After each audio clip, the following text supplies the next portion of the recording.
L'actualité selon les GIRA. La fiscalité assurance vie applicable depuis 2018. La loi de finances cette année sera sur le régime de l'investissement financier. Notre président, pour relancer l'économie, modifie profondément la fiscalité des capitaux mobiliers et les règles de l'imposition sur la fortune, ISF. La grande majorité des produits d'épargne vont pleinement en profiter à l'exception de deux, le plan d'épargne logement, PEL, et l'assurance vie. Après un coup de froid en 2017 avec la loi Sapin 2, la loi de finances 2018 sonnera-t-elle le glas pour le produit d'épargne préféré des Français?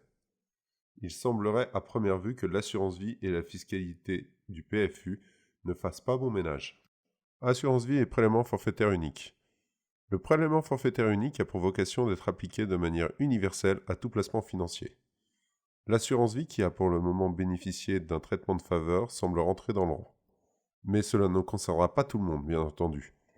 Le déclencheur du changement de fiscalité, un versement sur le contrat d'assurance vie après le 27 septembre 2017, faisant passer le total des primes versées par un souscripteur au-delà de 150 000 euros. Ça, c'était la première bonne nouvelle.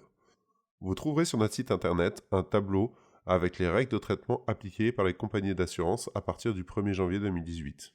Pour autant, ce qu'il faut impérativement retenir en termes de fiscalité avec l'assurance vie. Le prélèvement forfaitaire unique ne s'appliquera partiellement qu'aux contribuables ayant versé plus de 150 000 euros, dont un versement a été effectué après le 27 septembre 2017.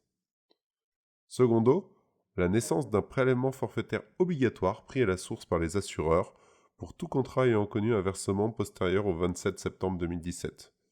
Le choix entre prélèvement forfaitaire et imposition sur le revenu se fera au moment de la déclaration sur le revenu de l'année suivante, tout comme la régularisation du montant de l'impôt à payer.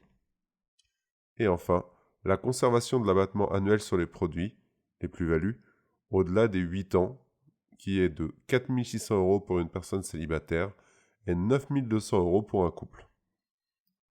Quelques rappels sur l'assurance vie. L'assurance vie par nature reste un produit d'épargne d'exception, reposant sur le principe de la stipulation pour autrui, article L132.1 et à L132.27.1 du Code des assurances. Les sommes d'argent versées par le souscripteur intègrent l'actif général de l'assureur choisi. D'un point de vue juridique, elles appartiennent aux assureurs qui ont en charge à eux de placer en fonction des souhaits du client. De ce fait, le bénéficiaire, en cas de décès, et le souscripteur, en cas de vie, deviennent créanciers de l'assureur. Cela leur confère un traitement fiscal spécial, aussi bien en cas de vie qu'en cas de décès. La fiscalité en cas de vie, avec l'imposition sur les produits. La notion de produit est essentielle pour comprendre la fiscalité en cas de vie sur une assurance vie, car juridiquement parlant, les sommes gagnées ne sont pas des plus-values. Elles auront par conséquent le droit à une fiscalité particulière. Cela permet aux souscripteurs de, premièrement, ne pas payer de fiscalité, sauf en cas de retrait d'argent sur le contrat. On parle alors de rachat.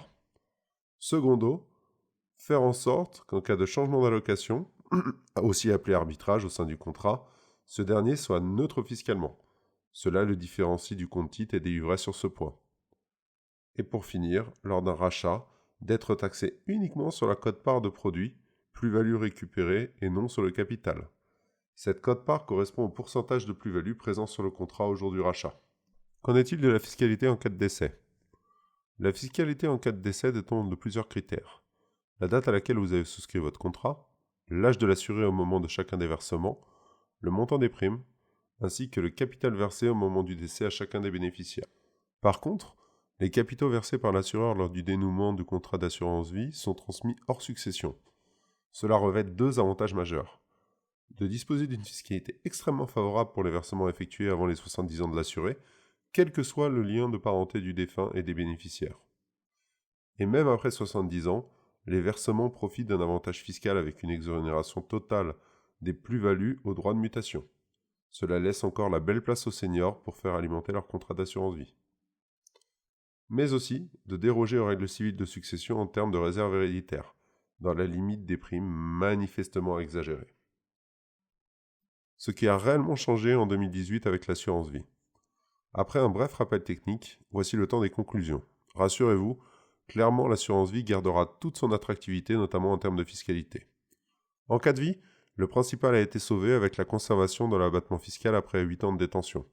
Cette mesure permettra à la grande majorité des épargnants de ne pas payer d'impôts sur les plus-values générées. Car c'est déjà le cas actuellement. Par conséquent, vous entendrez toujours assureurs et banquiers vous annoncer que nous sommes sur un produit bloqué 8 ans. Car, vous l'aurez bien compris à mes propos, ce n'est toujours pas le cas. En cas de décès, pas de changement. Cela reste un outil majeur de la transmission dans le cadre de familles recomposées et de patrimoine important. C'est encore plus vrai dans le cadre d'enfants uniques. Vous trouverez sur notre site internet un tableau expliquant le dispositif. L'assurance vie, qui était déjà un produit très technique, devient de plus en plus complexe. Si vous souhaitez l'exploiter, je ne peux que vous conseiller de vous faire accompagner par un expert en la matière. Il est rare de trouver un produit d'épargne aussi polyvalent et incomparable en termes de transmission.